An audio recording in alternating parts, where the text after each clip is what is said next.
Voilà, bonjour chers internautes, bonjour à tous ceux qui me suivent.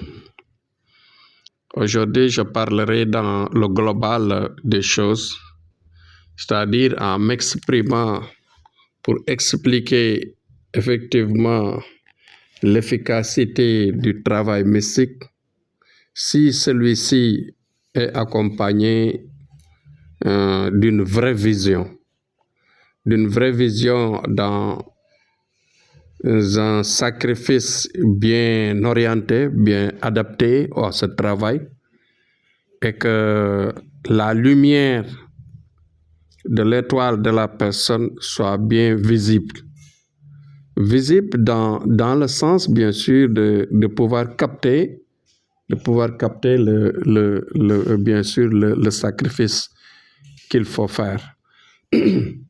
Vous savez que dans ce travail que nous menons, il y a beaucoup de risques que nous rencontrons parce que par ignorance, certaines personnes ou bien par paresse ou vouloir de facilité, certaines personnes nous proposent de faire des risques, c'est-à-dire en nous proposant, nous disant de leur faire tel ou tel travail avec nos propres moyens, et après ils vont payer par la suite.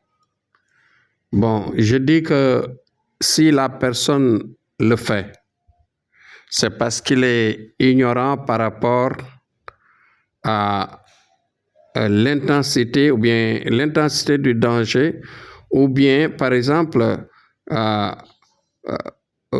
je dirais, c'est-à-dire je ne sais pas, c'est-à-dire à la puissance de retour, du retour retour maléfique, bien sûr, de ce que cela peut produire. Vous savez que on ne peut pas mobiliser des esprits parce que ce ne sont pas les marabouts, ce ne sont pas les prières qui vont aller régler vos problèmes. Non, c'est loin de là. Ce sont des créatures invisibles sous forme d'ondes négatives ou positives dans le sens de vouloir évoluer, négatif dans le sens de vouloir faire du mal à quelqu'un, bien, ouais. Donc, mais on ne peut pas les mobiliser par leurs ondes physiques, leur demandant des services et sans pour autant les satisfaire correctement, parce que ce ne sont pas des êtres qui réfléchissent. Ce sont des êtres qui ont besoin de donnant. Ils te demandent, faites-moi ceci, faites-moi cela, je vous ferai ce travail, je vous ferai du mal pour telle ou telle personne, donnez-moi ceci, je vous ferai une bonne chose, je vais enlever le mal qu'on a mis sur telle ou telle personne, je vais booster la vie de quelqu'un, l'aider à développer son travail, à développer ses activités, à réussir à l'examen, à lui créer une attirance pour que telle ou telle personne, autorité ou je ne sais pas, une personnalité puisse l'aider à réussir dans telle ou telle situation, etc., etc. Je l'aiderai à pousser à son, je dirais, passeport, à avoir ce qu'on appelle le tampon du visa. Donc, c'est des facilités, des choses extrêmement difficiles qui sont là. Mais si le sacrifice est bien fait, tout le blocage qui tournait autour de la chance de la personne va pousser, va donner la place à l'esprit. L'esprit va s'imposer et aider la personne à réaliser son vœu, à accompagner les prières dans ce qu'il invoque de jour en jour et faire la connexion directement à la personne bénéficiaire. Non, c'est tellement scientifique, c'est tellement vraiment calculé, je dirais même cartésien, parce que là, c'est du tic au tac, c'est de la transitivité, c'est-à-dire tu fais ceci, cela tourne là-bas et ça revient bien sûr au vœu, c'est-à-dire au vœu qu'on veut exaucer. Cela veut dire que la personne qui fait la prière n'est pas l'auteur de la réalisation, mais c'est-à-dire c'est quelqu'un qui va jouer le rôle d'organiser. La prière, son rôle, c'est une organisation. Demander le sacrifice, faire le sacrifice, s'orienter pour que cela se réalise et accompagner la chose par des prières. C'est ce que les gens ne savent pas. Donc, si par exemple quelqu'un vient, Tcherno, fais-moi ceci, fais-moi cela. Bon, je n'ai pas les moyens, vous me faites ceci, vous me faites cela. Après, je vais vous récompenser, je vais vous payer le double.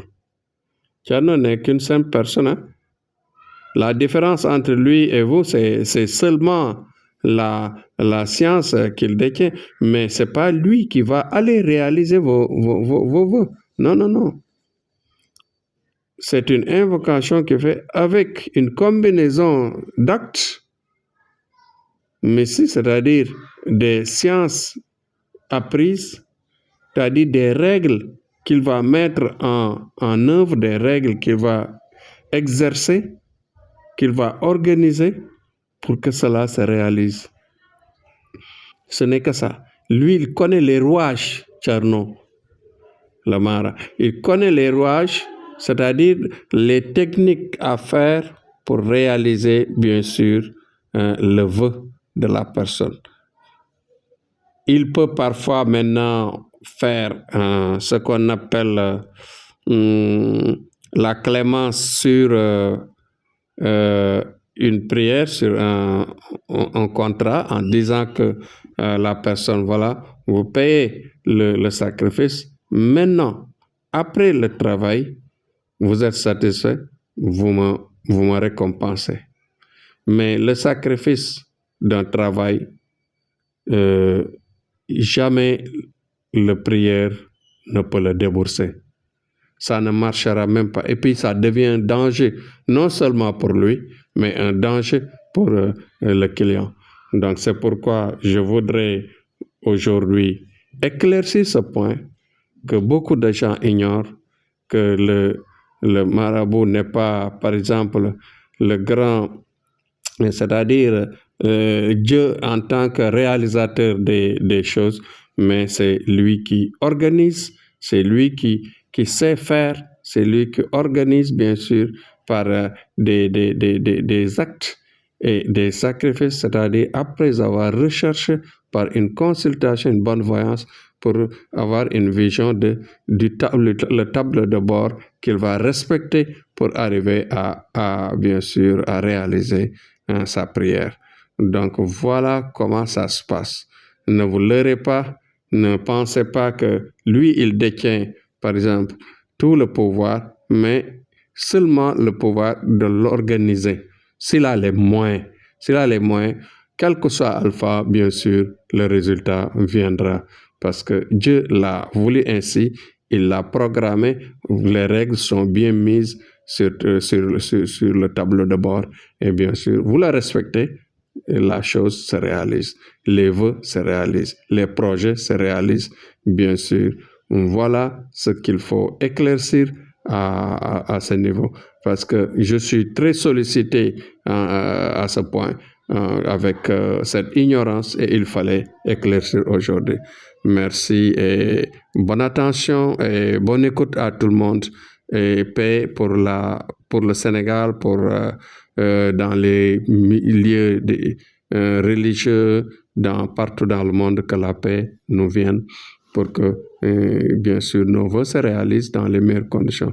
Merci de votre attention. C'était Thierno Amadou. À demain, Inch'Allah.